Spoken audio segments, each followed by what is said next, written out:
It is induced by cytokines other than interferon gamma, such as interleukin 4 and interleukin 13, produced by T lymphocytes. It is chemically mediated. These macrophages are not actively microbicidal. Instead, the principal function of alternatively activated M2 is in tissue repair. ठीक है, macrophages के actually तीन function होते हैं. Phagocytosis करते हैं, antigen presenting sales होते हैं. नंबर 3, टिश्यू रिपेयर करते हैं. टिश्यू रिपेयर मतलब ये डेब्रीज को लेकर जाते हैं from the site of injury. तो जो अल्टरनेटिवली मैक्रोफेज एक्टिवेशन होती है, उसके जरिए से जो मैक्रोफेज एक्टिवेट होते हैं वो टिश्यू रिपेयर में पार्टिसिपेट करते हैं. They secrete growth factors that promote angiogenesis, activate fibroblast and stimulate collagen synthesis. The products of activated macrophages eliminate injurious agents such as microbes and initiate the process of repair, but are also responsible for much of the tissue injury in chronic inflammation. ठीक है, और वो उस injury को भी cause कर रहे होते हैं जो कि टिश्यू को डैमेज कर रही होती है उस वक्त. They secrete mediators of inflammation. They display antigens to T lymphocytes in response to signals from T cells, which is मैंने बताया कि एंटीजन प्रेजेंटिंग सेल्स के तौर पर भी एक्ट कर रहे होते हैं. ठीक है, इसको आप पढ़ सकते हैं. ये था हमारे पास मैक्रोफेजेस का रोल. अब हम आ जाते हैं लिम्फोसाइट्स के रोल पर. Microbes and other environmental antigens, उन्होंने टी सेल्स, टी और बी सेल्स को एक्टिवेट किया. ठीक है, कैसे एक्टिवेट किया? वो मैक्रोफेज पर लगे या डेंड्रिटिक सेल पर लगे या बी लिम्फोसाइट. ये 3 तरह के एंटीजन प्रेजेंटिंग सेल्स होते हैं. मास सेल भी होता है. इन पर आकर लगे, इन्होंने एंटीजन को अपनी सर्फेस पर प्रेजेंट किया, उसको रिकग्नाइज किया टी एंड बी लिम्फोसाइट्स ने, और they which amplify and propagate chronic inflammation. वो वहाँ पर आ गए. अब इन लिम्फोसाइट्स का फंक्शन क्या होता है? They are the mediators of adaptive immunity. जो अडेप्टिव इम्यूनिटी होती है, जो कि जब कोई एजेंट पॉजिटिव एजेंट आता है और उसके नतीजे में जो इम्यूनिटी हमें मिलती है उसे हम अडेप्टिव इम्यूनिटी कहते हैं, और ये हमें प्रोटेक्शन प्रोवाइड करेगी उस इन्फेक्शियस पैथोजेंस के against. These cells are often present in chronic inflammation, and when they are activated, though tends to be persistent and severe. Some of the strongest chronic inflammatory reactions, such as granulomatous inflammation described later, are dependent on lymphocyte responses. Lymphocytes may be the dominant population in the chronic inflammation seen in autoimmune and other hypersensitivity diseases.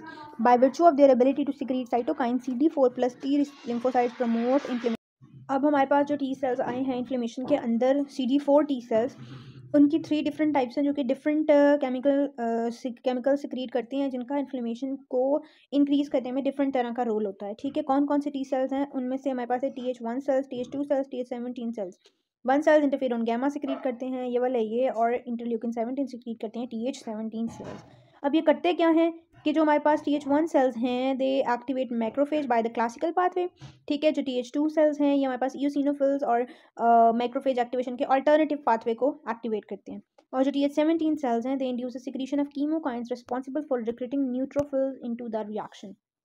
ठीक है, both T1 and T17 cells are involved in defense against many types of bacteria and viruses, and in autoimmune diseases TH2 cells are the most important in defense against autoimmune disease में भी ये दोनों ही होते हैं. हमारे पास helminthic parasites and allergic inflammation में TH2 सेल्स जो हैं वो इंपॉर्टेंट होते हैं. ठीक है, उसके बाद हम आ जाते हैं मज़ीद डिटेल पर. ठीक है, ये डिटेल आप पढ़ सकते हैं. ठीक है, अगर हमें इन टी सेल्स के एक्टिवेट करने के लिए भी थोड़े थोड़े और मॉलिक्यूल्स चाहिए होते हैं. ठीक है, तो जिसमें डिफरेंट तरह के साइटोकाइंस आ जाते हैं. ठीक है, ये आपका वही जो फिजियोलॉजी में आपने पढ़ा ना, वही सारा कुछ है, वो ये इसको आप रीड कर सकते हैं.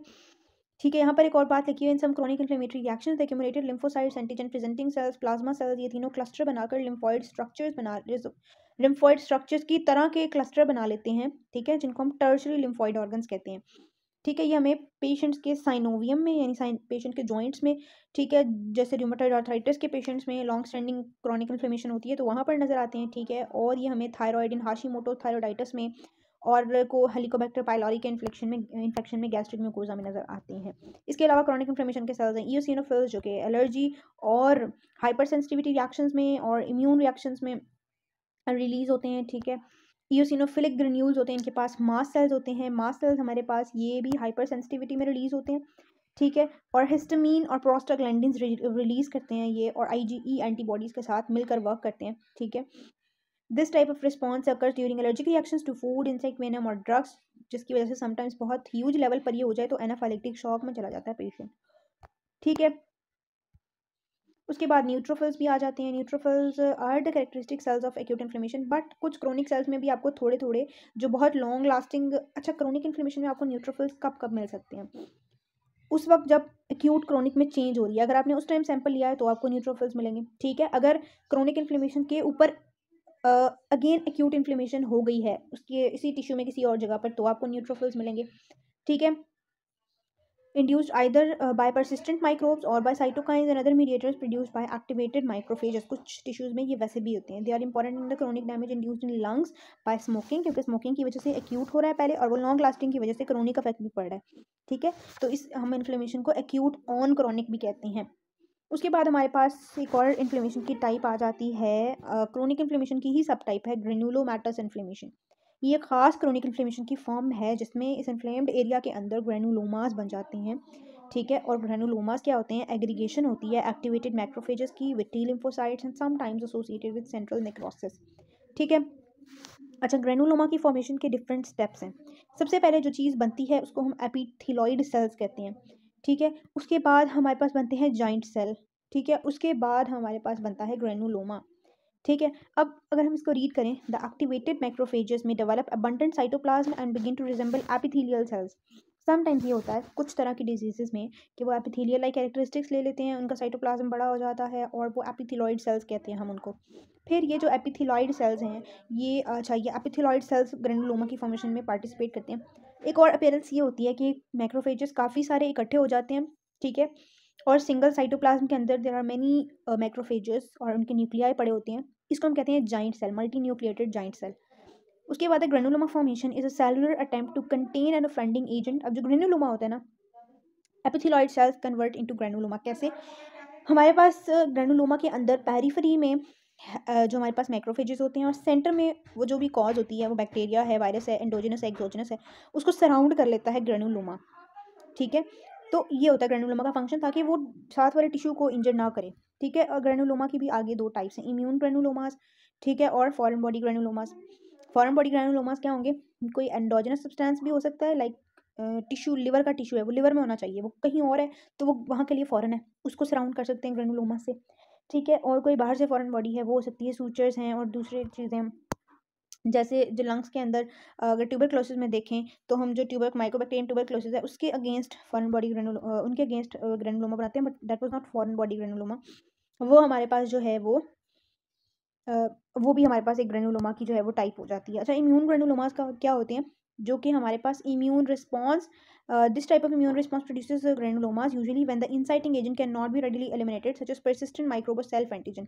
ठीक है, तो इम्यून ग्रेनुलोमास हमारे पास माइकोबैक्टीरियम ट्यूबरक्लोसिस में भी बन सकते हैं, और अगर कोई ऑटोइम्यून डिजीज़ है उसके केस में भी उन एंटीबॉडीज़ के खिलाफ हम जो है वो इम्यून ग्रेनुलोमास बना सकते हैं.